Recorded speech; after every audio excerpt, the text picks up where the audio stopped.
Saudações, seja muito bem-vindo à nossa 7ª revisão de Física para o Enem. Sou seu fã. Carlito vai estar com a gente para nos ajudar. A nossa primeira questão trata de estática do corpo extenso. Acompanhe comigo. Um vídeo bastante popular na internet mostra um curioso experimento em que uma garrafa de água, pendurada por uma corda, é mantida suspensa por um palito de dente, apoiada em uma mesa. Então aqui está, você está vendo que tem um palito de dente, mas tem outros palitos aqui, um na horizontal e outro na diagonal. Essa figura esquemática aqui é uma representação mais visual desse experimento que você está vendo aqui. O truque só é possível pelo uso de outros palitos, formando um tipo de treliça. A figura direita da foto mostra uma visão lateral do conjunto, destacando duas das forças que atuam sobre o palito 1. Nessa figura, F é a força que o palito 2 exerce sobre o palito 1, que está aplicada a uma distância L do ponto A na borda da mesa.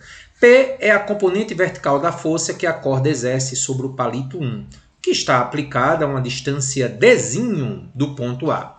E θ é o ângulo entre a direção da força F e a vertical. Para que o conjunto se mantenha estático, ou seja, parado, porém na iminência de rotacionar, a relação entre os valores ou módulos das forças F e P deve ser: despreze os pesos dos palitos em relação aos módulos das forças F e P.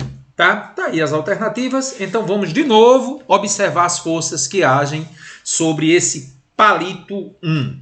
Nós temos o peso dele para baixo, que é dito na questão, e temos a força que o palito 1, aquele que está na horizontal, recebe do palito 2. Ele quer saber qual a relação entre F de faca e P de pato para que o palito 1 esteja na iminência de rotacionar. Ou seja, a condição para que algo não rotacione é que a somatória dos momentos das forças ou somatória dos torques em relação a um determinado ponto seja igual a zero. Observe o detalhe.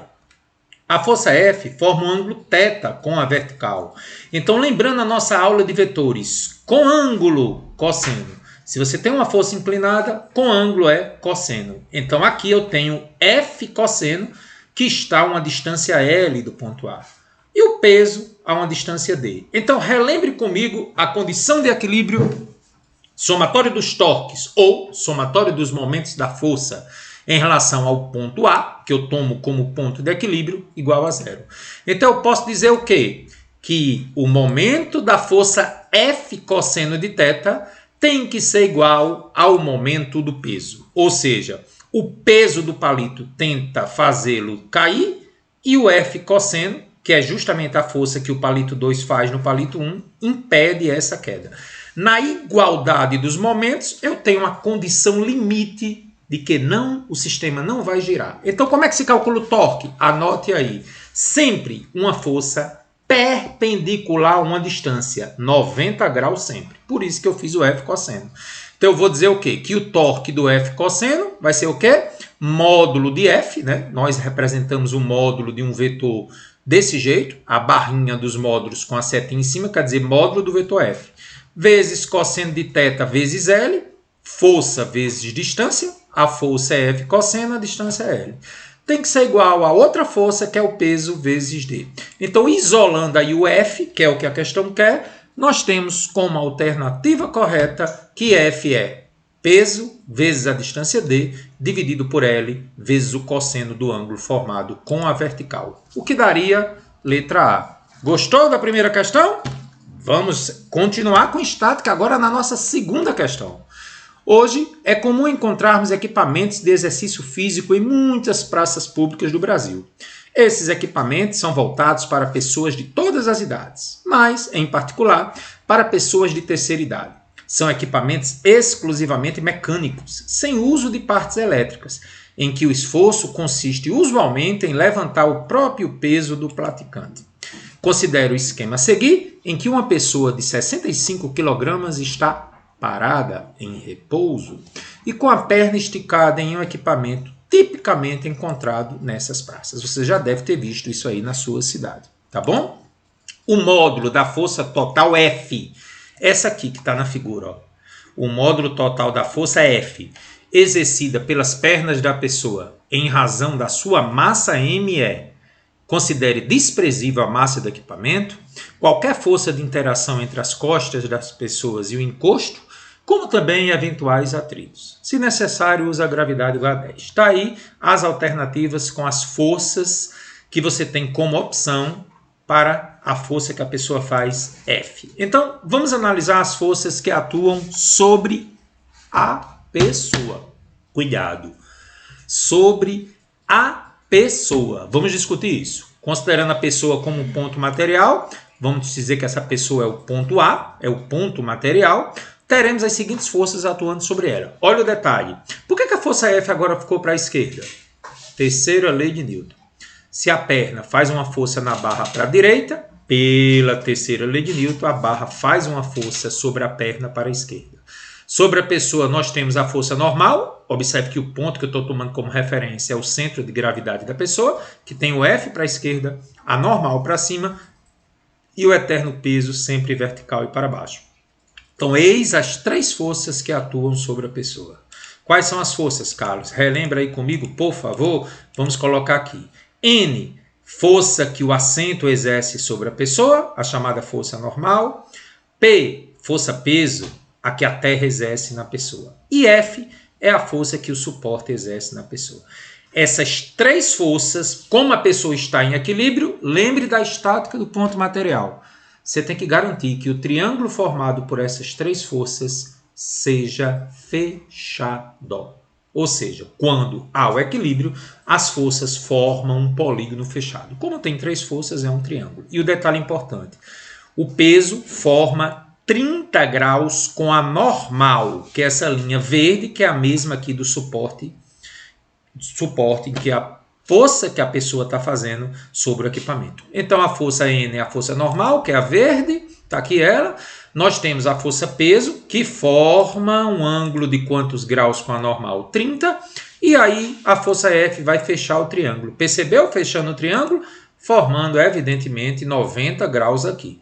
Porque F é a linha azul e normal é a linha verde. Então, agora, com esse triângulo fechado, e lembrando das aulas de trigonometria do canal, eu posso fazer como para tentar encontrar F? Você concorda que eu posso fazer que o seno de 30 graus é a força F dividido pelo peso? Sim, Carlos. Trigonometria do triângulo retângulo, né? Sua videoaula 1 de trigonometria 1, lá no canal de matemática, me ensinou isso. Então, seno de 30 igual a F sobre P, isolando F, que é o que se quer, peso vezes o seno de 30. Vamos substituir o peso por massa vezes gravidade. E é só agora pegar os valores. A massa é 65, a gravidade é 10 e o seno de 30 lá da matemática é 0,5. Fez a continha, Carlos? Quanto é que dá a força F que a barra exerce sobre a pessoa? 325 newtons, que era o que perguntou na questão. Portanto, a alternativa correta, letra C. Gostou das duas primeiras questões sobre estática? E agora nós vamos lá para a quantidade de movimento e energia mecânica. O chamado para-choque alicate foi projetado e desenvolvido na Unicamp, com o objetivo de minimizar alguns problemas com acidentes. No caso de uma colisão de um carro contra a traseira de um caminhão, a malha de aço de um para-choque, alicate instalado no caminhão prende o carro e o ergue do chão pela plataforma, evitando assim o chamado efeito guilhotina. Imagine a seguinte situação. Um caminhão de 6.000 kg está a 54 km por hora. E o automóvel que o segue, que tem massa apenas 2.000 kg, está a 72 km por hora. O automóvel colide contra a malha, subindo na rampa. Após o impacto, os veículos permanecem engatados um ao outro. Está aí a figurinha, o carro vem, o caminhão está aqui. Quando o carro bate, os dois seguem juntos com o carro subindo a certa altura em relação ao solo. Muito bem, cara. Sabendo que o centro de massa do mesmo subiu 50 centímetros, podemos afirmar que a velocidade do carro após a colisão e a fração da energia cinética inicial do automóvel, antes da colisão, que foi transformada em energia potencial gravitacional, valem respectivamente. Daí as alternativas, que quer saber a velocidade do carro após a colisão e a fração da energia cinética inicial antes da colisão, que é transformada em energia potencial gravitacional. Você deve lembrar que toda questão envolvendo colisão é conservação da quantidade de movimento. Por quê? Porque só atuam apenas forças internas, garantindo assim a conservação da quantidade de movimento. Situação antes, caminhão a 15 metros por segundo com 6.000 quilos e o carro a 20 metros por segundo com 2.000 quilogramas. Bateram, seguiram juntos. Então a massa total depois é a soma das duas, 8.000. Como é que eu encontro essa velocidade após a colisão em carro? Aplicando o princípio da conservação da quantidade de movimento. Vamos lá comigo? Quantidade de movimento depois é igual a quantidade de movimento antes. Depois, massa dos dois vezes a velocidade VD. Antes, massa do caminhão vezes velocidade do caminhão, mais massa do carro vezes velocidade do carro. Vamos substituir os valores? Isso, Carlos. 8.000, que é a soma das massas vezes VD, é igual a 2.000 vezes 20, massa do carro vezes velocidade, mais 6.000, que é a massa do caminhão, vezes 15. Fazendo as continhas, 130.000 aqui, né? 90.000 com 40.000.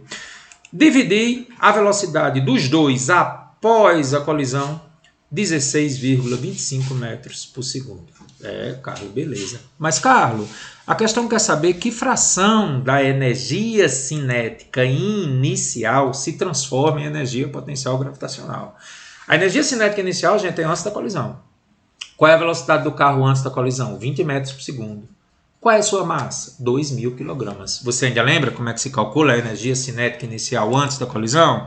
Isso, Carlos. Massa vezes velocidade ao quadrado sobre 2. 2.000 vezes 20 ao quadrado sobre 2. Cuidado com a matemática básica, tá?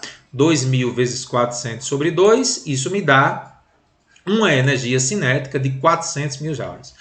Vamos calcular agora, Carlos, quanto é a energia potencial gravitacional do carro após a colisão. Qual é a altura que ele está, gente? 0,5. Como é que se calcula a energia potencial gravitacional? Você lembra? Massa vezes gravidade vezes altura. Parabéns. Qual é a massa do carro? 2.000. A gravidade é 10 e a altura é 0,5. Então, a energia potencial gravitacional do carro, 10.000 joules. A questão quer saber, gente, qual a fração entre elas, tá? Então, fica fácil de calcular. Energia potencial sobre energia cinética. A energia potencial é 10.000. A energia cinética é 400.000. Simplificando, 1 sobre 40. Portanto, a alternativa correta vai ser B de bola. A velocidade após a colisão é 16,25 e a fração da energia cinética inicial do automóvel, que foi transformada em energia gravitacional, é 1 em 40. Vamos lá, Carlos? Ei, Carlos, estava com saudade de ótica. Vamos falar agora sobre espelhos esféricos. Questão maravilhosa, anote aí. É top, Carlos, essa questão. Maravilhosa essa questão. Vamos comigo. A litografia, reproduzida abaixo, do artista gráfico holandês Maurits Cornus Escher, foi feita observando-se a imagem formada sobre a superfície de uma esfera refletora. O desenhista vê uma imagem de quase a totalidade do espaço à sua volta. 4 paredes, chão e teto do recinto em que ele se encontra. Está aí o desenho.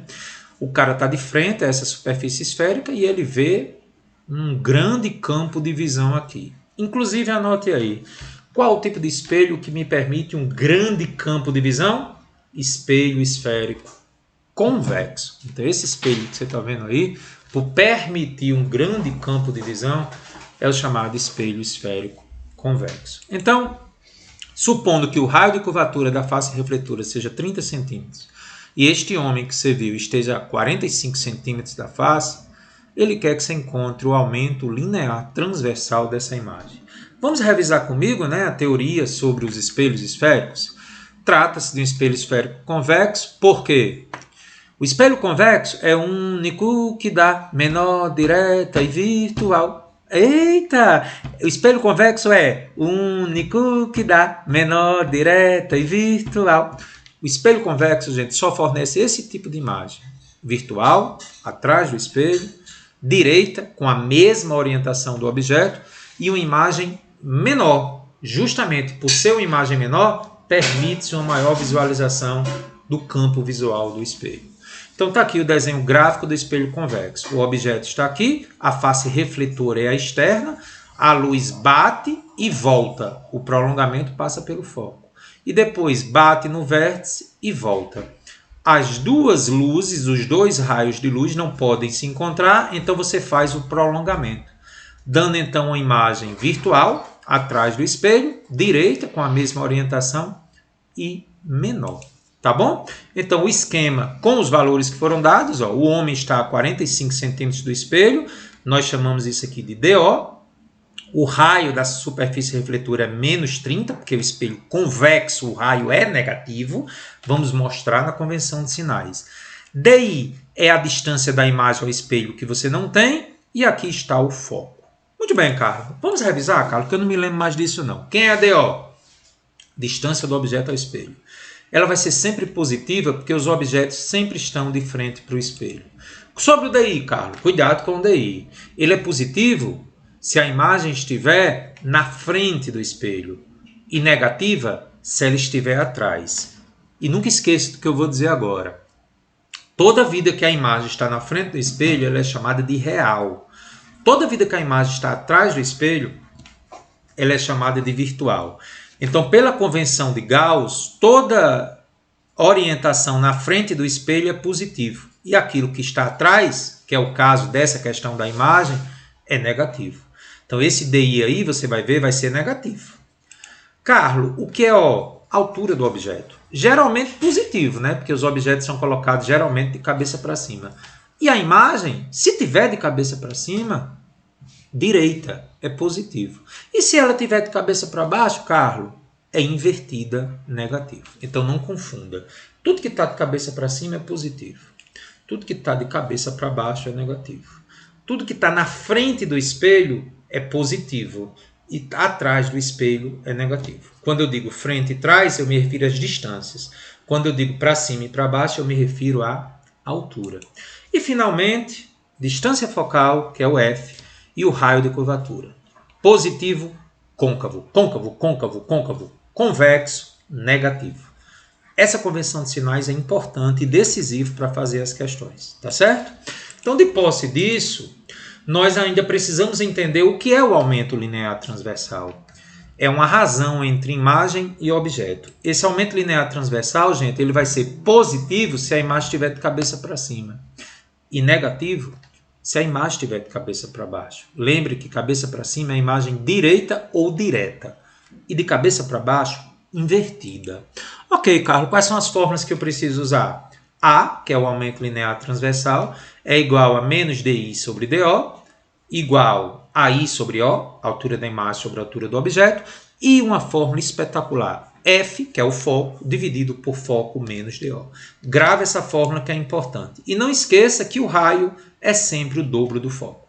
Carlos, isso aqui é um quarteto, né? É por isso, gente, que a gente lembra do quarteto fantástico.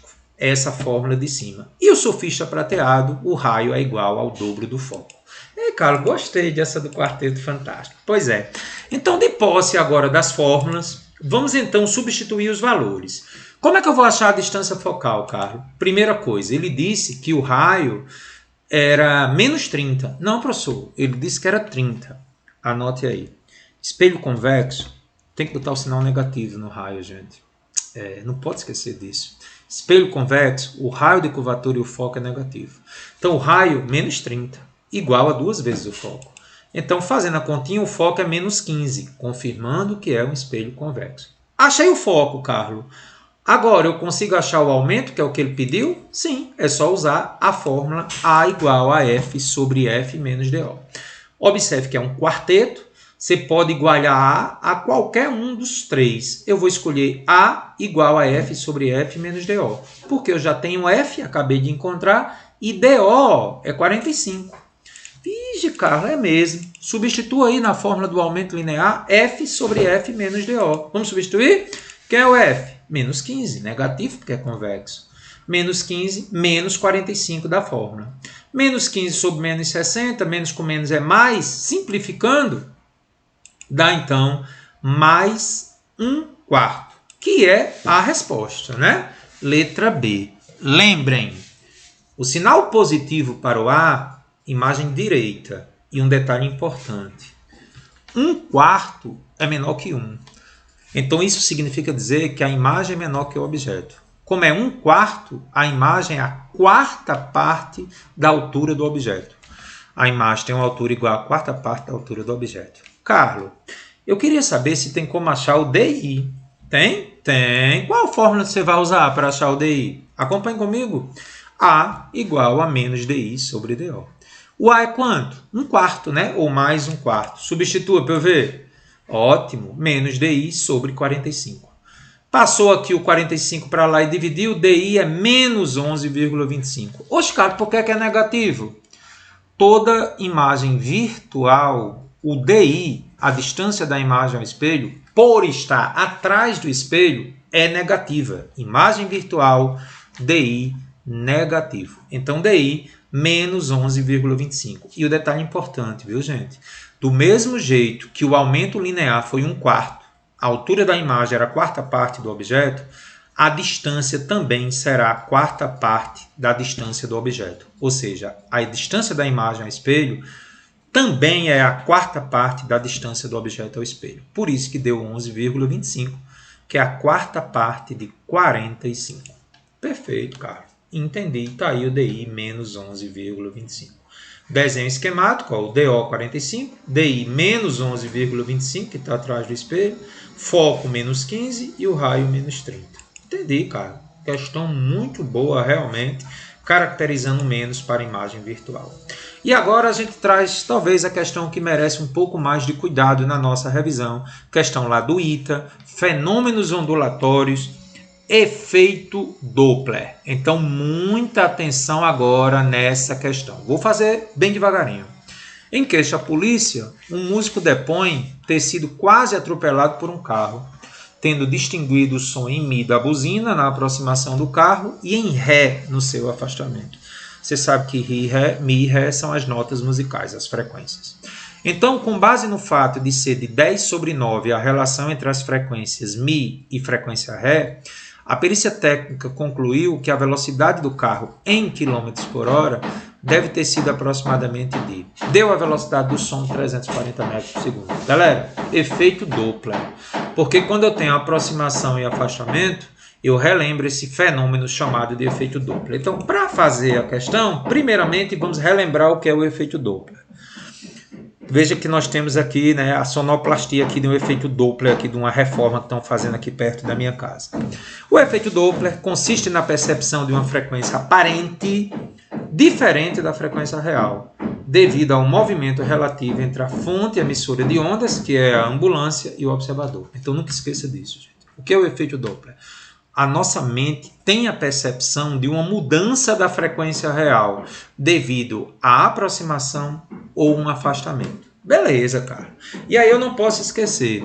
Quando se aproxima, eu recebo mais ondas, porque está se aproximando. Então a frequência percebida, chamada FO, frequência do observador, é maior do que a frequência real, a frequência da fonte, que não muda.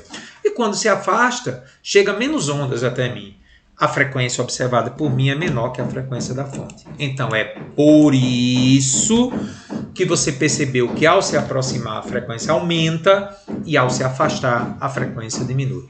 Como é que eu calculo essa frequência aparente? Carlos, tem uma fórmula? Tem. Cuidado com essa fórmula. Atenção, esse desenho é prioritário. Pegue aí o seu caderno e um lápis e anote isso. Observador, fonte, sempre eu coloco o positivo do observador para a fonte. Então, na minha convenção de sinais, não é negócio de direita positiva ou esquerda negativa. Não, não é isso. Onde o observador estiver para a fonte, você bota positiva. Pode ser para cima, para baixo, para a esquerda e para a direita. Estou olhando para a figura. Observador para a fonte. Sempre é positivo. E a fórmula que eu uso, que você não pode esquecer do efeito Doppler, é frequência do observador dividido por V mais ou menos V0, igual a frequência da fonte dividido por V mais ou menos VF. Vamos ver quem é quem na fórmula? FO, frequência do observador, a frequência aparente que ele percebe. FF é a frequência da fonte, que não muda, é a real. O que é VO? É a velocidade do observador. O que é VF? É a velocidade da fonte. E o que é V? É a velocidade da onda sonora, a velocidade do som no local. Anotou a fórmula? Observou o que é positivo do observador para a fonte? Pronto. Então, agora com a fórmula anotada, vamos começar. Aproximou, percebeu que a frequência é maior do que quando se afasta? De fato. Na aproximação, gente, o Mi é maior do que o Ré no afastamento. Ih, Carlos, que massa! Carlos, eu teria que saber que a nota Mi tem uma frequência maior do que Ré? Não necessariamente. Mas o conhecimento de que o Mi tem frequência maior que Ré só confirma que ao se aproximar, a frequência percebida é maior do que ao se afastar. E o enunciado deixa claro que a frequência do Mi sobre a frequência do Ré é 10 nonos. Esses valores aqui não foram dados na questão, mas você vê que é mais ou menos isso mesmo, né? Mas o que interessa é isso aqui. Frequência do Mi, que é a aproximação, sobre a frequência do Ré, que é afastamento, é 10 nonos. Então, para fazer a questão, eu vou ter que considerar as duas situações. Aproximação e afastamento. Ao se aproximar, a frequência do observador é a frequência percebida, Mi. Então, usando a formulazinha do efeito Doppler, FO por V mais ou menos V0 é igual a FF por V mais ou menos VF. Lembre da convenção de sinais. Mais uma vez, observador para fonte é positivo. Então, por essa convenção, tudo que está para a esquerda é negativo. E tudo que vem para a direita é negativo. Esse é o detalhe importante. A velocidade do observador é zero, não vai influir no sinal, mas aqui influi. Ó. Por que eu estou botando menos velocidade da fonte?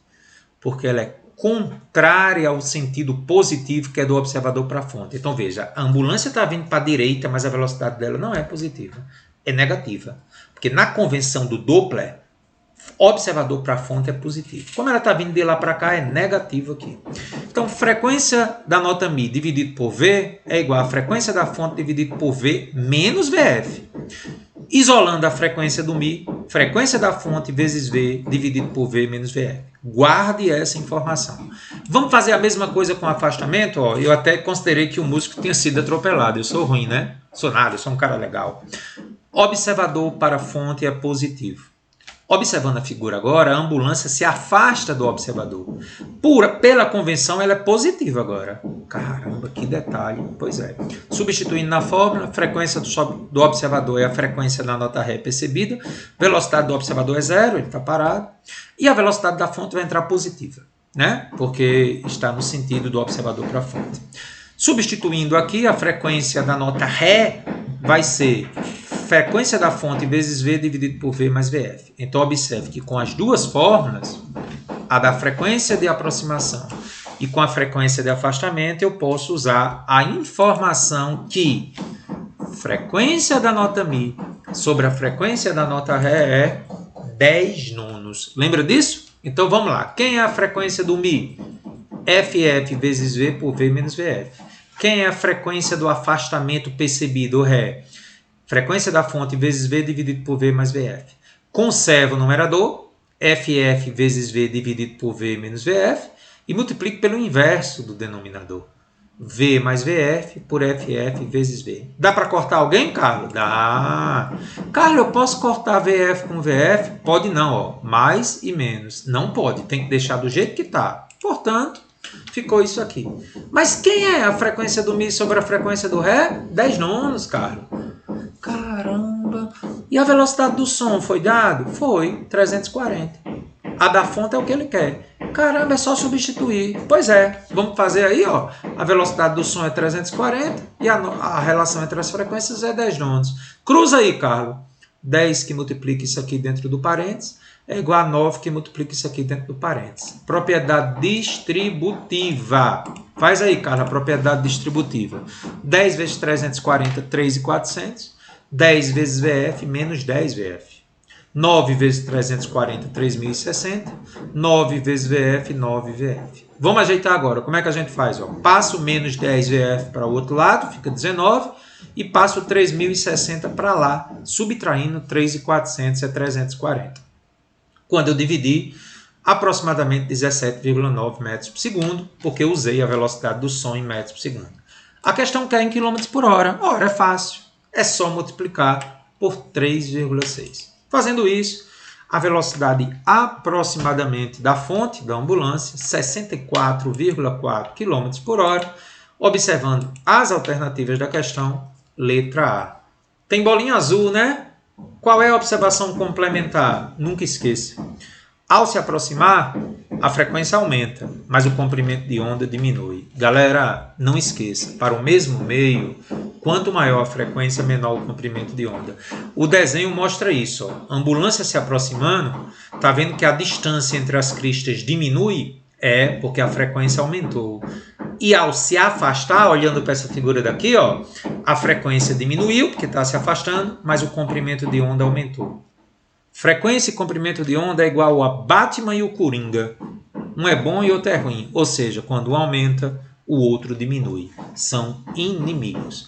Para o mesmo meio, para a mesma velocidade do som. Como a velocidade do som é a mesma, acontece isso. Maior frequência, menor comprimento de onda.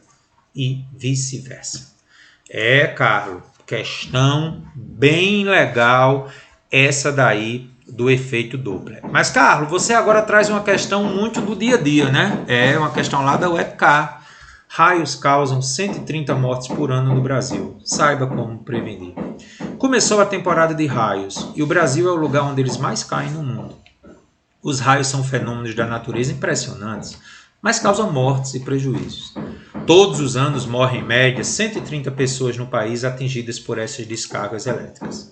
Segundo as pesquisas feitas pelo Grupo de Eletricidade Atmosférica do INPE, o número de mortes por raio é maior do que por deslizamento e enchentes.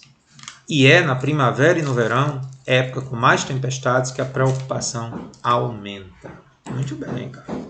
Como se pode verificar na notícia acima, os raios causam mortes. E, além disso, constantemente há outros prejuízos ligados a eles. Destruição de linhas de transmissão de energia e telefonia, incêndios florestais, dentre outros. As nuvens se eletrizam devido às partículas de gelo que começam a descer muito rapidamente, criando correntes de ar bastante bruscas, o que provoca fricção entre gotas de água e de gelo, responsável pela formação e, consequentemente, a acumulação de eletricidade estática. Quando se acumula carga elétrica negativa demasiadamente na zona inferior da nuvem, que é o caso mais comum, ocorre uma descarga elétrica em direção ao solo, que por indução eletrostática adquiriu cargas positivas. Considere que a base de uma nuvem de tempestade, eletricamente carregada com carga de módulo 2 vezes 10 ao quadrado coulombs, situa-se a 500 metros acima do solo. O ar mantém-se isolante até que o campo elétrico entre a base da nuvem e o solo atinja o valor de 5 vezes 10 a sexta volts por metro. Nesse instante, a nuvem se descarrega por meio de um raio que dura 0,10 segundos. Considerando que o campo elétrico na região onde ocorre o raio seja uniforme, a energia liberada nesse raio em joules é. Então, uma questão de enunciado longo, porém muito interessante. Bom, fiz um esqueminha para você. O solo, cargas positivas, a nuvem, cargas negativas. Por que é que ele fala em indução? Porque nós sabemos que os opostos se atraem. Então, se aqui no solo é positivo e aqui é negativo, com base no enunciado, forma-se um campo elétrico, que sempre vai do positivo para o negativo. Anote aí, o campo elétrico sempre vai do positivo para o negativo. E esse campo elétrico, ele é aplicado entre as duas placas, ou seja, a nuvem negativa e o solo. Você percebeu que estamos falando de um capacitor gigantesco, positivo e negativo? Pois é, existe uma distância D entre eles. Tá, então, Carlos, vamos lembrar essa relação entre campo elétrico, distância e diferença de potencial. Anote aí. Se existe um campo elétrico em um capacitor, é porque existe uma diferença de potencial, uma DDP, uma voltagem. E você ainda lembra qual a relação que existe entre diferença de potencial, campo elétrico e distância? Na nossa revisão de física, edição 1, tem uma questão muito interessante sobre o campo elétrico uniforme no corpo humano. Essa relação a gente é dada por essa fórmula.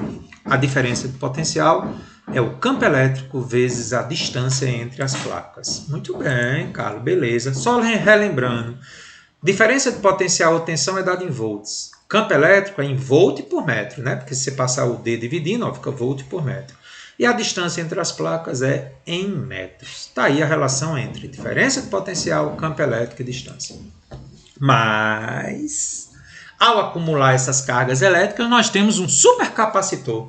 A carga na base da nuvem por indução tem o mesmo módulo da carga na superfície. Ou seja, a carga negativa embaixo tem o mesmo módulo da carga positiva embaixo. Aliás, a negativa em cima tem o mesmo módulo da carga positiva embaixo. que a gente está considerando que é uma indução total, para simplificar, tá bom?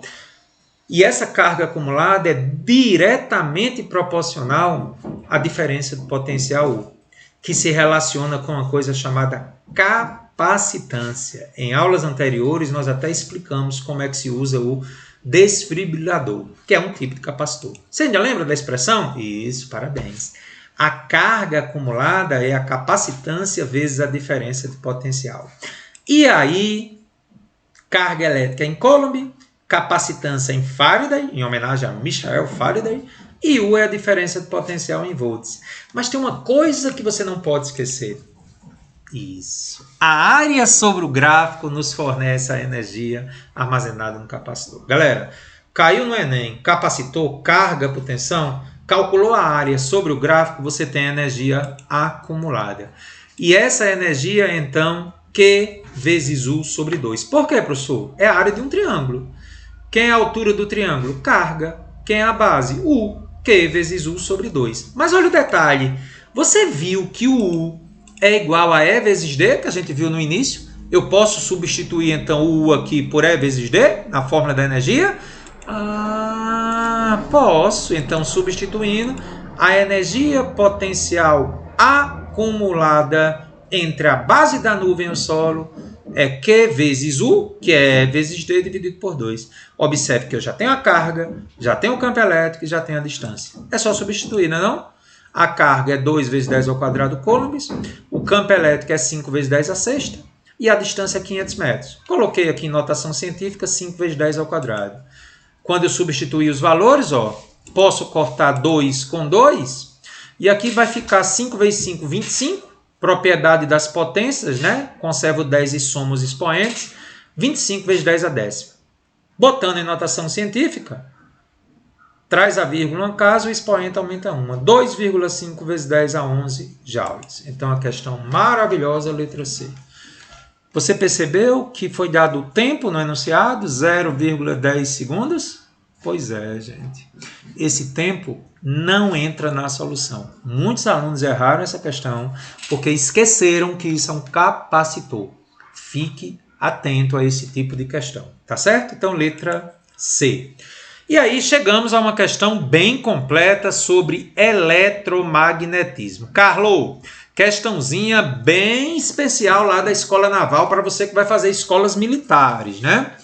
Uma barra condutora AC de comprimento L igual a 60 centímetros, resistência desprezível, é apoiada em trilhos condutores retos, paralelos e de resistência desprezível. Ela é interligada a um bloco de 1,2 kg através de através de uma corda inextensível de massa desprezível e uma polia ideal. Considere que as extremidades do trilho estão ligadas a um gerador de força eletromotriz E maiúsculo e de resistência interna 2 ohms. Essa barra é puxada pelo bloco e se desloca com velocidade constante de 25 metros por segundo. O campo de indução magnética é perpendicular ao plano do sistema e tem o valor de 0,4 Tesla. Além disso, a aceleração da gravidade no local é 10 metros por segundo ao quadrado e o sistema é apresentado na figura abaixo. Então veja que é uma questão bem completa, né? Que envolve aí mecânica, eletromagnetismo, circuitos elétricos. Então vamos devagarinho na questão, tá bom? Ele quer saber qual é o valor da força eletromotriz do gerador. Então, questão bem completa para você. A primeira coisa que eu vou fazer é calcular a tração no fio. Você percebeu que o bloco se move com velocidade constante? Então, aplicando as leis de Newton ao bloco, nós sabemos que se ele se move com velocidade escalar constante em linha reta, a força restante sobre ele é zero. E a primeira lei de Newton me garante que a tração no fio exercido sobre ele é igual ao peso. Ora, eu tenho a massa que é 1,2 e a gravidade que é 10. Ao substituir, a tração é 12 newtons. Então, gente, esse fio puxa essa barra, que também está segurando o bloco, com uma força de módulo 12 newtons. Resolvemos essa parada. Bom, conhecendo-se a tração no fio, essa força que vai ser feita no fio, eu tenho que lembrar das aulas de força magnética. Como é que eu calculo agora, Carlos, a intensidade da corrente elétrica que percorre a barra? Será que você lembra ainda que a força magnética também vai ser igual à atração? Porque se o bloco está com velocidade constante, a barra também está com velocidade constante. E essa força magnética, você ainda lembra como é que se calcula a força magnética em um fio? É Bill. Força magnética em um fio é Bill. Bill! Entendi. Muito bem. A atração é 12 newtons, o campo magnético foi dado, na questão é 0,4. O comprimento do fio ou da barra tem que ser em metro, né? Sistema internacional. 60 centímetros é 0,6 metros. Então dá para achar o I, é só substituir, né? 0,4 que é o campo vezes I, vezes o comprimento 0,6 é 12. Fazendo a continha aí, gente, cuidado para não se atrapalhar na matemática básica, a corrente elétrica é 50 amperes. Achei a corrente elétrica, Carlos. Beleza. O que é que eu vou fazer com ela? Bom, tá aí a corrente elétrica se movendo, tá aí na figurinha. Só que tem um detalhe mortal na questão. O que é, professor? Se a barra se move dentro de um campo magnético, é criado sobre ela uma força eletromotriz induzida. Atenção, essa força eletromotriz induzida não é a do gerador, não. É a força que surge pela variação do fluxo magnético dentro do circuito. Sim, variação do fluxo magnético, porque quando algo se move dentro de um campo magnético, varia a área, varia o fluxo. Para calcular essa força eletromotriz induzida, a gente tem um problema inicial. Qual é a polaridade dela? Então, eu preciso relembrar a regra do tapa. Preste atenção. Observe a figura, mão direita, todo mundo com a mão direita, por favor. O campo magnético está saindo, a velocidade da barra está para cá. Como é a força magnética? Eu quero... Calma, desculpa, não faça isso. Eu estava de óculos, tive que tirar. A força magnética, gente, sobre as cargas que existem na barra, é para baixo. Só que você aprendeu que a regra do tapa imagina como se fosse movimento de cargas positivas. Então, olha a observação que eu coloquei. Pela regra da mão direita, ou a regra do tapa, prótons, porque imaginam-se que sejam prótons que se movimentam na teoria do magnetismo, né? Deixando bem claro que ao usar a regra do tapa, imagina-se que sejam cargas positivas que se movam. Então, esses prótons, imaginando-se isso, vão se deslocar do ponto mais alto para o ponto mais baixo de C para A. Quando ele faz isso, gente, o ponto C ficará negativo e o ponto A positivo. Por que, professor? Gente, se positivos estão vindo para A vai ficar positivo. Esses positivos saíram de C, ficando negativo lá. Em outras palavras, sobre a barra, cria-se uma força eletromotriz induzida com a polaridade negativa em cima, positiva embaixo. Então, esse é o detalhe mortal da questão. O aluno precisava lembrar da regra do tapa e que esse movimento é como se fossem cargas positivas, descendo.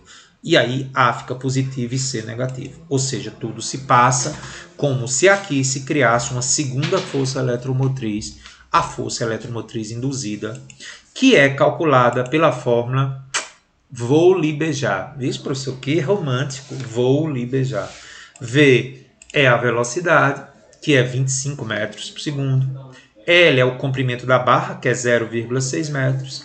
E B é o campo magnético 0,4. Substituindo os valores, 25 vezes 0,6 vezes 0,4, a força eletromotriz induzida vale 6 volts. A polaridade dela é determinante para fazer a questão. Então, de novo, quando eu fiz a regra do tapa, positivas desceram, A ficou positivo e C negativo. Criou-se uma força eletromotriz com a polaridade negativa em cima, positiva embaixo. Isso agora me lembra a lei das malhas, que é a segunda lei de Kirchhoff. Você ainda lembra a lei das malhas? Conservação de energia de Kirchhoff? Nessa lei das malhas, gente, eu estabeleço um sentido para o percurso e eu estou estabelecendo esse sentido que você está vendo no mouse. Ó. Então, por onde a corrente entra no resistor é mais. O polo negativo é menos. E aqui, ó, perceba, negativo em cima, positivo embaixo, porque eu tive que fazer a regra do tapa, viu? Caramba, duas forças eletromotrizes. A do gerador, que já foi dada, e a induzida. Então, vou aplicar a lei das malhas. Soma das tensões ao longo de um circuito fechado é zero.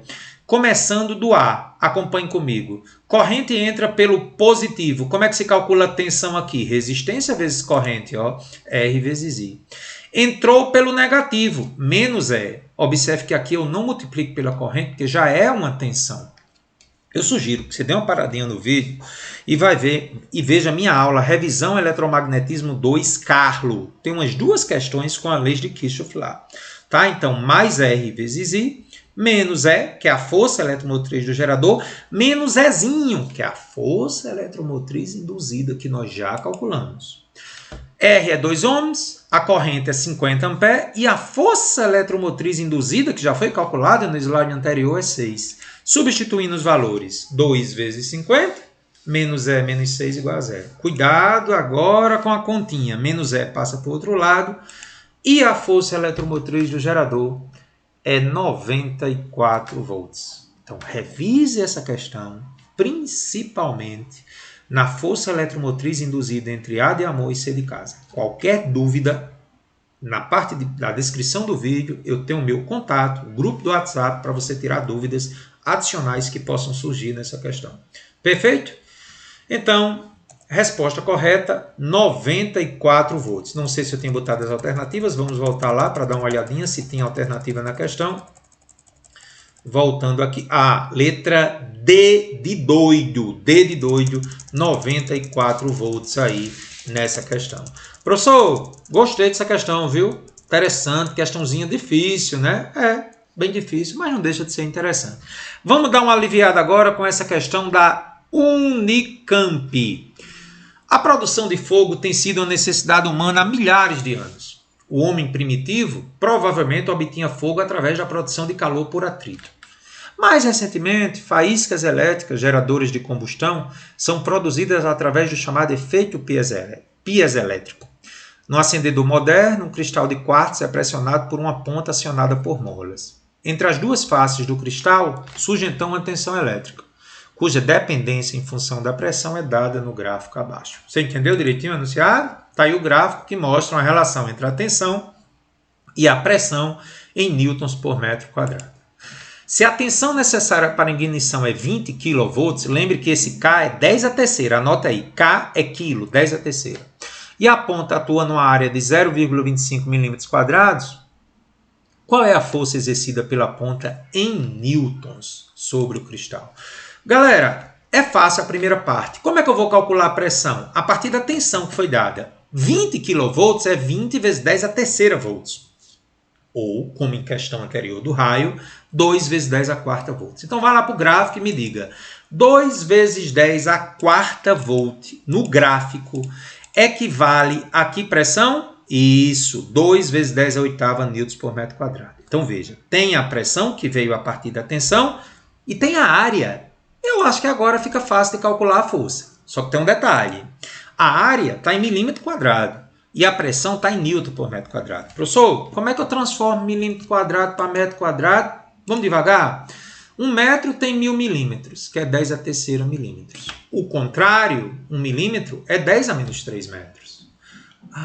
Quer dizer, professor, toda vez que eu for fazer o contrário, eu boto o sinal menos no expoente. Perfeito. 1 milímetro é 10 a menos 3 metros. Então, substituindo milímetro por 10 a menos 3, observe que tem que elevar ao quadrado, vai ficar 0,25 vezes menos 3 vezes 2 menos 6. 0,25 vezes 10 a menos 6 metros quadrados. Se quiser colocar em notação científica, a vírgula anda 1 para a direita, ficando 2,5. O expoente, que é menos 6, vem para menos 7. Então, tem a pressão em newtons por metro quadrado e tem a área em metro quadrado. Então, agora fica fácil calcular a força. Como é que eu faço? Fórmula da pressão. Definição de pressão. Força sobre área. Força é pressão vezes área, né? Passando a área multiplicando. Então, se a pressão é 2 vezes 10 a oitava newtons por metro quadrado e a área, que tem que ser em metro quadrado para que a força dê newton. Multiplica aí, professor. 2 vezes 10 a oitava por 2,5 vezes 10 a menos 7. Isso me dá 5 vezes 10 elevado a 1. Conserva a base e subtrai os expoentes. 5 vezes 10 a 1, 50 newtons, que é a força. Gostou da questão? É para trabalhar as unidades, né? Portanto, letra B de bola. Gente, eu gosto muito dessa questão. Uma questão de hidrodinâmica. Inclusive, a aula 40 de hidrodinâmica no canal está muito boa, em que você vê toda a teoria, Bernoulli, equação da continuidade. Vamos se ater ao que diz nessa questão lá da Unicamp que eu adaptei para você. Admita que a diferença de pressão entre as partes de baixo e de cima de uma asa delta, que tem área de seção transversal 10 metros quadrados, seja dada por... Isso eu consegui demonstrar lá na aula 40, viu? Vem da equação de Bernoulli. A diferença de pressão é dada pela densidade do ar, ou densidade do fluido, vezes a velocidade ao quadrado dividido por 2. Onde essa velocidade é do corpo que se movimenta no fluido, que pode ser um líquido ou um gás. Muito bem, professor. Deu a formulazinha, ele quer saber qual é a velocidade mínima da asa delta para que ela consiga equilibrar ou sustentar uma massa total de 100 kg, a asa mais a pessoa. Galera, eu preciso do conceito da aula anterior, do conceito de pressão.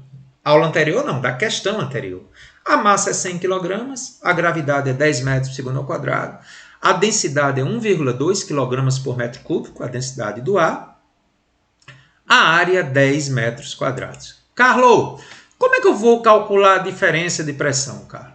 A diferença de pressão, gente, é a força sobre a área, porque tem uma pressão embaixo maior do que a pressão em cima, né? Bernoulli, lá na aula de Bernoulli, tem que ter uma diferença de pressão para que possa equilibrar o peso, porque essa diferença de pressão, só adiantando, ela cria um empuxo para cima, que tem que equilibrar o peso. E essa diferença de pressão é exatamente o peso a ser sustentado pela área. Só que peso é massa vezes gravidade. A massa eu tenho, professor, é 100. A gravidade é 10 e a área é 10. Então, a diferença de pressão, 100 newtons por metro quadrado. Gente, olha como é simples. Para que você sustente o peso da pessoa, tem que ter uma diferença de pressão para equilibrar esse peso. Ah, professor, porque a diferença de pressão cria uma força para cima, empuxo, para equilibrar o peso.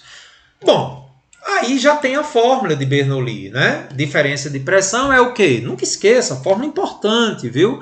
É a densidade do ar vezes a velocidade ao quadrado sobre 2. A diferença de pressão eu achei fazendo a força ou peso da asa sobre a área. Deu 100. A densidade do ar é 1,2 vezes V ao quadrado sobre 2. Fazendo a continha, 100 é igual a 0,6 V ao quadrado. V ao quadrado é 100 por 0,6. Isso aqui vai dar aproximadamente 1,69. Nesse momento, o aluno pensa e diz, por que você aproximou para 1,69? É porque o aluno já tem que saber que existe um número ao quadrado que dá 1,69. E esse número é 13. Então, a velocidade aproximadamente da asa delta, para que ela possa sustentar uma pessoa de 100 kg, tem que ser, no mínimo, 13 metros por segundo. Qualquer velocidade menor que essa, não cria-se a diferença de pressão para equilibrar o peso e a pessoa cairia. Portanto, questão lindíssima, letra E. Eita, Carlos. Massa demais. Carlos, vamos à penúltima questão da nossa revisão. Essa questão é bem interessante também. Energia mecânica com potência. Misturou dois assuntos importantes. Vem lá da Universidade Federal de Santa Catarina, que eu também adaptei. Para aumentar a luminosidade dentro do abrigo, Pedro resolve utilizar a Gravity Light, luz de gravidade em tradução livre. Pedro leu no manual que a Gravity Light possui uma luz LED branca de potência 0,12 watts e que, ao colocar 15 kg em um saco e erguê-lo no gancho para peso, ele irá começar a cair lentamente, preso pela faixa que está ligada a um gerador elétrico. Assim, a energia de movimento do saco caindo é transformada em energia para acender a luz LED por 25 minutos. Então veja, a queda do saco produz energia luminosa, que é a energia do LED. Muito bem, tá aí, é uma questão real, né? O peso caindo produz luz.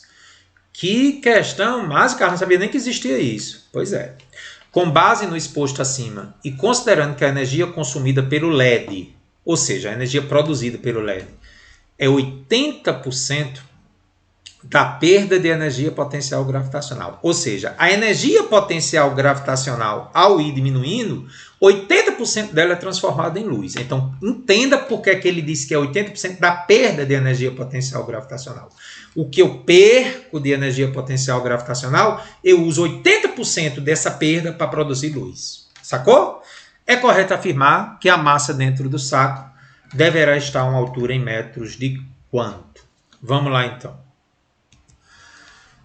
E agora, gente, como é que a gente então vai determinar a solução dessa questão? Então vamos comigo. A primeira coisa que eu tenho uma potência, 0,12 watts, tenho o tempo, 25 minutos, já vou transformar para segundo. Professor, como é que eu transformo minuto para segundo? Multiplico por 60. Então 25 minutos multiplicado por 60 dá 1.500 segundos. Então tem como calcular a energia luminosa. A energia luminosa é energia, potência vezes tempo. Au!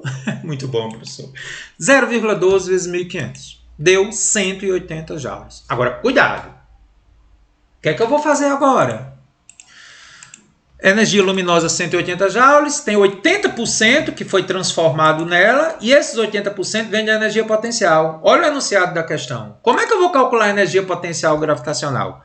Do enunciado, 80% da perda da energia potencial, ou 80% da energia potencial gravitacional, é transformado nessa energia luminosa. Ou seja, a energia luminosa é 80% da energia potencial. Só que a energia luminosa é 180.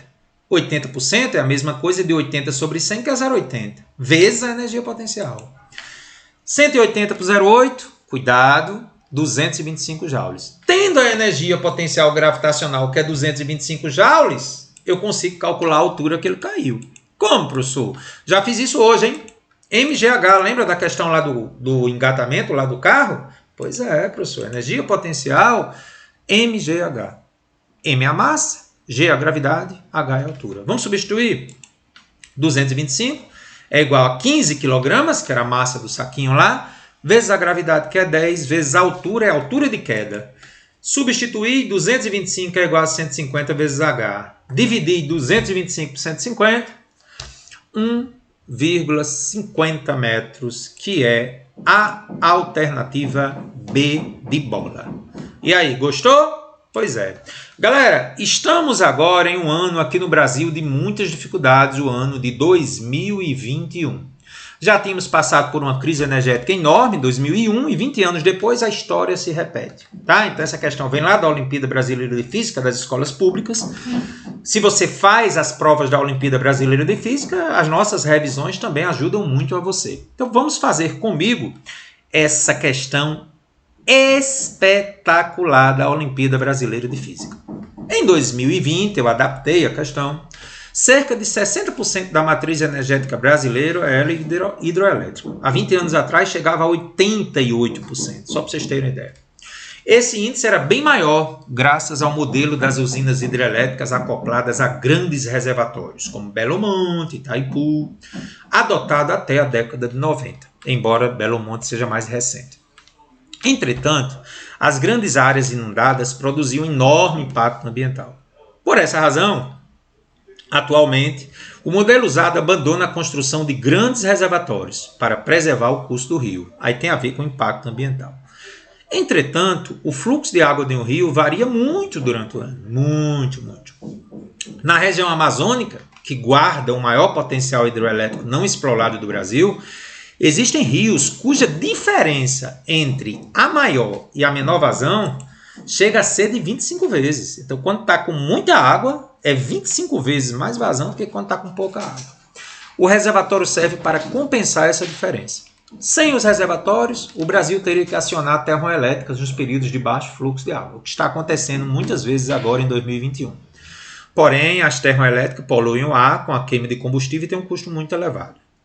Todas as duas têm impacto ambiental. Só que o impacto ambiental da termoelétrica é bem maior porque libera gases poluentes, principalmente gás carbônico, para o meio ambiente. E o custo de operação é mais elevado do que o da hidrelétrica. É lógico que nós nem estamos falando aqui da energia fotovoltaica, que é a energia solar, e a energia eólica, que são as melhores opções. Não é isso? Considere que seja executado um empreendimento no rio Canabrava, afluente do rio Tocantins, em que duas usinas, uma hidrelétrica e outra termoelétrica, sejam construídas para trabalhar em parceria. A hidroelétrica seria construída em um local desse rio, onde existe uma queda d'água de 40 metros. Esse rio possui vazão máxima de 2 milhões de kg por segundo e vazão mínima de 400 mil kg por segundo. Eu fui buscar para você a foto real dessa usina Canabrava lá no Tocantins. Está aí ela para você. Digamos que, para cada 1 kg de gás carbônico liberado por essa termoelétrica, produz 64 MJ de energia. A vazão do rio não será alterada para não inundar as margens originais. O processo de transformação de energia mecânica em energia elétrica tem um rendimento de 100%. Na realidade, ele chega a ser em torno de 90% para uma hidrelétrica. A questão resolveu simplificar e disse logo que era 100%. Quanto tempo levaria, no período de baixa vazão, para que esse empreendimento perdesse um crédito de carbono, faltou aí, produzindo a mesma quantidade de energia que no período de alta vazão, quando a termoelétrica estaria desligada? Galera, diz que a aceleração da gravidade é 10 e que um crédito de carbono equivale a reduzir a emissão de 1 tonelada de gás carbônico na atmosfera. Então, vamos tentar entender essa questão. Você viu que no início da questão disse que a hidroelétrica estava trabalhando em parceria com a termoelétrica. Como é isso? Quando a hidroelétrica baixa a vazão, eu tenho que ligar a termoelétrica. Só que quando eu ligo a termoelétrica, ela polui, produzindo gás carbônico.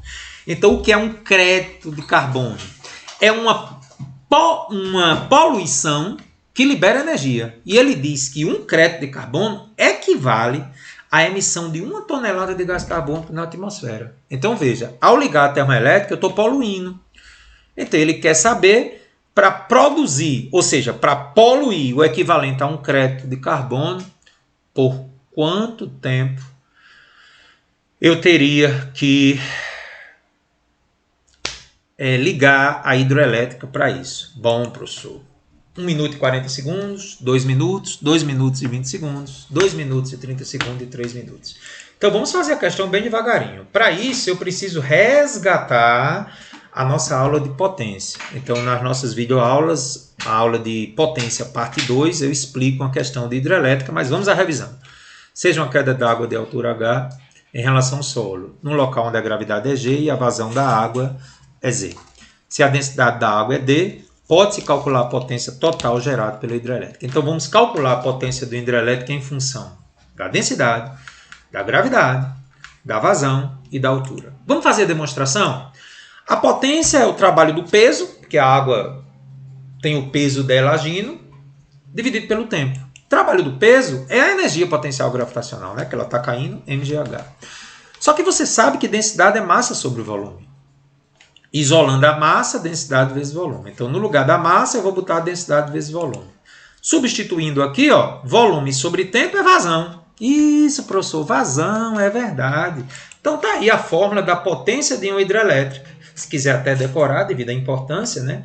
A fórmula da potência de uma hidrelétrica, que já foi trabalhada em aulas de revisões anteriores, é a densidade da água vezes a vazão, vezes a gravidade, vezes a altura. Cuidado com as unidades do sistema internacional. Densidade em quilograma por metro cúbico, a vazão em metros cúbicos por segundo, a gravidade é em metros por segundo ao quadrado e H é a altura em metros. Bom, na questão eu tenho tudo. Tenho a densidade, tenho a gravidade, tenho a altura da queda e tenho as duas vazões. Agora entenda por que duas vazões. Porque tem a vazão mínima e tem a vazão máxima. Na realidade está trocado aqui, né, gente? Isso aqui é a máxima, isso aqui é a mínima. Eu só fiz trocar os nomes. É lógico que a máxima é 2 milhões e a mínima é 400 mil. A diferença de vazão, gente, é a diferença delas duas. Ó. Dá 1 milhão e 600 mil quilogramas por segundo. Transformando em potência de 10, 16 vezes 10 a 15 quilogramas por segundo. Uma coisa muito importante precisa ser dita. O que me interessa aí é a diferença da potência gerada entre a máxima e a mínima. Esse é um detalhe muito interessante na questão. Porque a termoelétrica vai ser ligada quando a hidrelétrica estiver trabalhando na vazão mínima, para que eu possa compensar a perda de potência. E essa diferença de potência entre a máxima e a mínima é a mesma fórmula. Só que ao invés de usar P e Z, eu vou trabalhar com a diferença de potência e diferença de vazão. Porque a diferença de vazão me dá uma diferença de potência. Então é só substituir 10 a terceira, que é a densidade, gravidade 10, a diferença de vazão 1 milhão e 600 mil, que dá 16 vezes 10 a quinta, vezes a altura, que é 40. Fazendo as continhas, gente, 16 vezes 10 vezes 40 é 6.400. Vezes 10 a quinta, né? 6.400 vezes 10 a quinta. Então, isso aqui, vamos só corrigir aqui, gente. Então, gente, qual é o detalhe aí que a gente teve que dar uma interrupção no vídeo? Porque tem um detalhe que está passando despercebido pelos alunos. Ó, qual é o detalhe? 2 milhões de quilogramas por segundo é a mesma coisa de 2 milhões de litros por segundo. Anota aí, a água é uma substância que 1 quilo tem 1 litro. Então, quando eu tenho 2 milhões de quilogramas por segundo, eu tenho 2 milhões de litros por segundo. E na vazão mínima é 400 mil litros por segundo. Fazendo a diferença dá 1 milhão e 600 mil litros por segundo. Esse é o detalhe que eu quero informar a você. Galera, para transformar de litro em metro cúbico, você divide por 1000. Por quê? Porque 1 metro cúbico tem 1000 litros. Então nunca esqueça disso. Mortal nessa questão. Veja que no slide anterior, vamos só voltar aqui o slide. Ó, eu disse a vocês que a vazão tem que ser em metro cúbico por segundo. Então, ela não pode estar em litro por segundo. Então, como é que eu transformo 1 milhão e 600 mil litros por segundo para metro cúbico por segundo?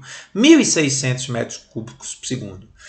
Que eu posso escrever como 1,6 vezes 10 a terceira metros cúbicos por segundo. Agora sim, fazendo a correção devida, temos a densidade 10 a terceira, a diferença de vazão é 1,6 vezes 10 a terceira metros cúbicos por segundo, vezes 10 vezes 40. Aqui dá 640, 1,6 vezes 10 vezes 40, e aqui 10 a sexta. Então, isso me dá 640 megawatts. Então, essa é a diferença de potência que precisa ser compensada pela termoelétrica. Aí, olha o detalhe. O enunciado da questão me pede para calcular a perda de um crédito de carbono com a utilização da termoelétrica substituindo a hidrelétrica no período de baixa vazão. Ora, gente, cada quilograma de carbono libera 64 megajoules de energia, isso foi dito no enunciado. Só que um crédito de carbono equivale a 1 tonelada de gás carbônico, com 1000 quilogramas. Então, um crédito de carbono equivale a 1000, que é 1 tonelada em quilos, vezes 64 megajoules. Então, essa energia aqui, 64 mil megajoules, será exatamente a energia equivalente à substituição. Ora, eu já tenho a potência, ou a variação da potência, que é 640 megawatts. E a energia da substituição, 64 milhões de megajoules. Energia, potência vezes tempo, para calcular o tempo. Então, substituindo a energia 64 milhões, é igual a 640 vezes ΔT. Observe que as unidades é watt, joule e segundo. Só que como é mega, vai cortar. Dividindo aí, dá 100 segundos. E 100 segundos é 1 minuto e 40 segundos. Então, cuidado com essa questão. Você precisa trabalhar com a vazão em metros cúbicos por segundo. E para transformar de litro por segundo para metro cúbico por segundo, é só lembrar que é dividir por 1000. Porque 1 metro cúbico tem 1000 litros. Perfeito? Compreendeu direitinho? Ótimo. Então vamos lá à nossa última questão, a questão de leis de Newton. Na situação ilustrada na figura, um automóvel trafega 72 km por hora. Já transformei para metro por segundo, dividi por 3,6, 20 metros por segundo. Entre a caixa, que tem massa de 20 kg, existente na carroceria, e a superfície da mesma, o coeficiente de atrito estático vale 0,4. E considera ainda que a caixa está totalmente livre, ou seja, não tem nada segurando a caixa aqui em cima, a não ser o atrito. De repente, o motorista aciona o freio, instante zero, devido a um obstáculo existente à sua frente. Sabendo que a gravidade é 10 e considerando que a força exercida pelos freios seja constante, a distância mínima a ser percorrida pelo automóvel, desde o instante zero até o instante em que o automóvel pare totalmente, de modo que a caixa não deslize sobre a carroceria, vale. Quando ele diz distância mínima para que a caixa não deslize, é iminência de deslizar. Está aí as alternativas. Então, vamos lá com muita calma agora. Está aqui um desenho esquemático. O caminhão vai frear. Galera, preste atenção agora ao que eu escrevi aqui. Quando o caminhão acelera para a direita, a caixa tende, por inércia, a escorregar para a esquerda, exercendo sobre a carroceria do caminhão. Galera, cuidado, o caminhão não acelera, fiz a correção aí, tá? Ele vai frear, então acompanhe comigo, ó. Quando o caminhão freia, ele não acelera, olha o enunciado, a caixa tende por inércia a escorregar para a direita, exercendo sobre a carroceria do caminhão uma força para a direita, porque ela tenta empurrar o caminhão, já que está freando. Pela terceira lei de Newton, a carroceria exerce sobre a caixa uma força de atrito para a esquerda, no mesmo sentido da desaceleração do caminhão. Então, observe, a caixa tende a ir para frente, mas pela terceira lei de Newton, a carroceria exerce uma força sobre ela para trás. Bom, olha o detalhe. Sendo a força de atrito a única força horizontal sobre o bloco, ela é a resultante. Da segunda lei de Newton, eu posso escrever que a força resultante é a força de atrito, que é massa vezes aceleração. O detalhe é agora, gente. Como o bloco não deve escorregar, o atrito entre a caixa e a carroceria é estático. E para não escorregar, atenção, detalhe importante, essa força de atrito tem que ser menor ou igual ao limite. A força de atrito de destaque é a força limite. Esta força de atrito, que é a força restante, tem que ser menor ou igual à força de atrito de destaque. Porque se for maior, escorrega. Observe a desigualdade. A força de atrito de destaque é o limite.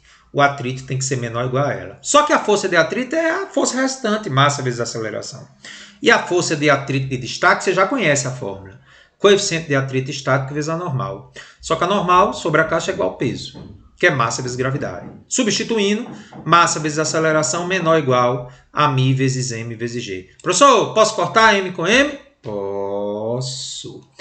A aceleração é menor ou igual a μ vezes g. Assim, a desaceleração máxima, porque está freando, para o bloco não escorregar, é μ vezes g. Com este valor, eu estou no limite do escorregamento. Vamos substituir os valores. Coeficiente de atrito é 0,4, a gravidade é 10. Calculei para esse limite, 0,4 vezes 10, 4 metros por segundo ao quadrado. O que a questão pede? A distância mínima para parar. Aí você lembrou do Torricelli. Velocidade inicial do caminhão em metros por segundo, sistema internacional, os 72 km por hora no enunciado já botou em metros por segundo. A desaceleração, menos 4. Né, professor? Está errado aí, vamos corrigir. É menos 4. Não é isso? Muito bem, professor. Menos 4. Corrigir aí, né? Pronto, corrigimos menos 4. E agora o que é que a gente faz? Você ainda lembra que fórmula eu vou usar? Isso! Torricelli. Parabéns. Velocidade ao quadrado, que é 0, porque vai parar, é igual a velocidade inicial ao quadrado, mais 2 vezes a aceleração vezes ΔS. Final é 0, porque para. A inicial é 20. 20 ao quadrado, mais 2 vezes, menos 6 não, menos 4. Vamos corrigir novamente aí. Pronto, feita a correção, menos 4. O que é que a gente vai fazer agora, professor? Vamos substituir, né? Aí, ó, 20 ao quadrado é 400, menos 8 ΔS. O menos você já sabe por quê? Porque está freando, né? Certo, passando menos 8 ΔS para o outro lado, 8 ΔS é 400. 8 passa dividindo. Distância necessária para parar, 50 metros. Portanto, a alternativa correta, letra B de bola. Lhe convido para participar do nosso curso de FIC, que é feito todos os sábados. Estamos nas 4 aulas finais de 2021 e em 2022 começamos na segunda semana de janeiro.